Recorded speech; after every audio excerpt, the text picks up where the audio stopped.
This image is by Nick. You're at ISO 100, which makes sense. You're photographing outside when it's nice and bright out. 33 millimeters, so a wider angle lens. And as I feel like I repeat, photographing people, we generally want to use a longer lens. This isn't a rule. This is just generally speaking. Using a longer lens will allow you to compress the features of a subject. So that generally is more flattering, and that's why we use a little bit of a longer lens, like 85 millimeters for photographing people. Photographing with a wider angle lens has advantages too, because it forces you to get closer to your subject.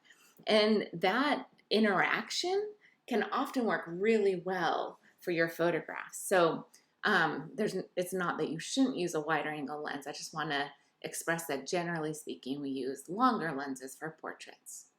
You're at f4, which I think is a perfect aperture for this. It allows us to see the horses pretty clearly, even see the guys' faces with some clarity, but we're not like getting into the details back there. We can see them and then move right back to the subject.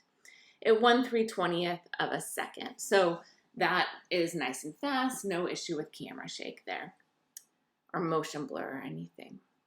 So it sounded like you did not want to go to this park. It's a place you normally go, but you didn't want to go there. You had anxiety about photographing people that you didn't know, but then you found this girl that you could photograph, and it sounds like you had a good rapport with her.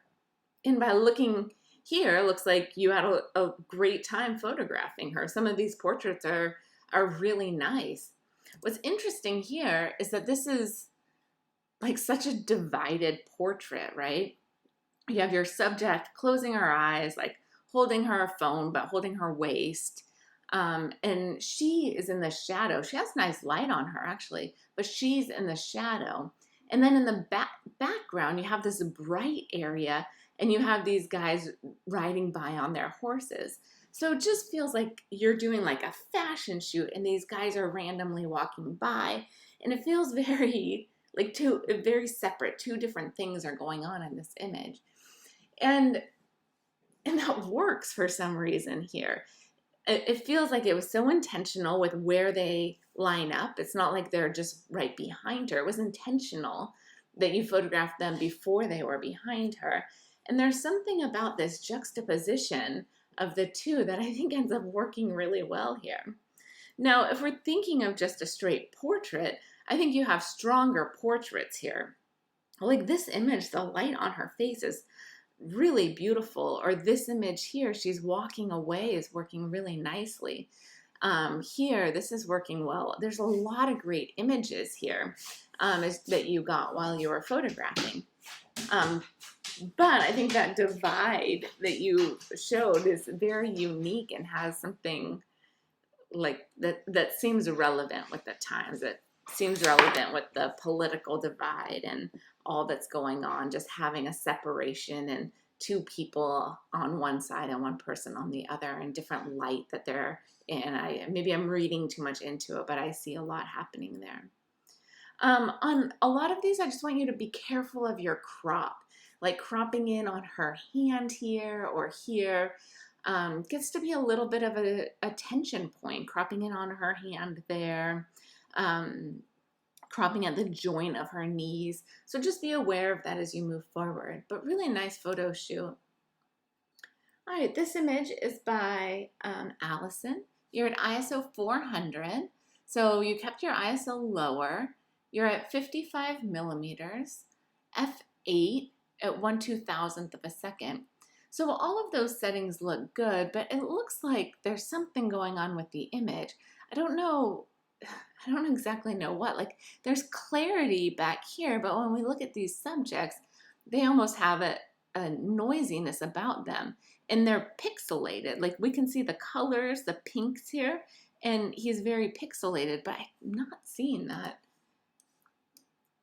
over here as much. Maybe it's just kind of getting blended in with the cement, so it's not as obvious. So I'm not sure if you had a smaller image and then you made it larger, like maybe you resized it wrong and then resized it.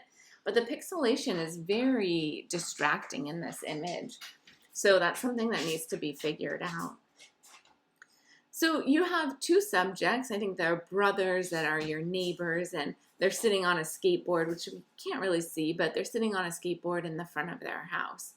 So we have a nice interaction between the two that's very sweet, how he's sitting on his brother's lap and holding him close, and their hair color is so bright and matches. And they both look happy. Like even the little kid looks like he knows he's supposed to be smiling for this picture. So that's working really well. The light on them is pretty distracting. So you have these bright highlights on the cement and on their hair and on the back of him, but then their faces are in shadows, and it's just not working very well. So having your subject move so that they could be in the light, and maybe changing the way that they're looking so they're looking towards the light, could work better here. Or bringing in a reflector in this image to bounce some light back on them could open up this image. But right now, our eye is going to go to the brightest areas, and that's not where you want it to go. It's the tops of their heads, and it's this area here. Oh, it looks like this got pretty stretched here, but the light's better in this image. It looks like you have some open shade, and this is better light than having them in the shade as you have them. Even this is probably your best portrait out of all of these. Her holding the cow with her brother in the background, decent light on both of them. I'd like to see that a little bit brighter, but I think this is a much stronger image. And then this image is by Nancy, and you're at ISO 2000, so pretty high ISO, 48 millimeters. F7.1 at 1/80th of a second. So those settings, let's look at that a little bit closer. See if we see that digital noise. You do see it a bit in those mid-tones. It's not as bad as I would think it would be, actually. So you're able to hold on to a decent quality there, even with a higher ISO. Your subject, I think you said, was your dad's friend, and he came over and your mom helped you out in photographing him. And I think you have some really positive things here. You have the subject's shirt is matching the background, and that creates some visual cohesion. It looks like you're lighting your subject. It doesn't look like this is natural light. It looks like it's artificial light. We can see the light in his eyes, and it's coming across his face. So you took time to set up the lighting or move him to a place where the lighting's pleasing on him. So that was a really good decision. It looks like all of your images are pretty much the same, right? He was just sitting there and you got closer and further away, played with your exposure slightly. Actually, maybe he just moved forward or back because it doesn't look like the exposure is changing when I'm looking at these two. But you can see his skin tone is lighter there and darker there and brighter here and darker here. So there is some adjustment that's being made, but he looks like he's comfortable with you. It looks like you spent some time, enough to create that comfort level between you and your subject. The getting closer, since he's not in his own environment, he's not in an environment that's telling us more about him, getting closer was a smart decision.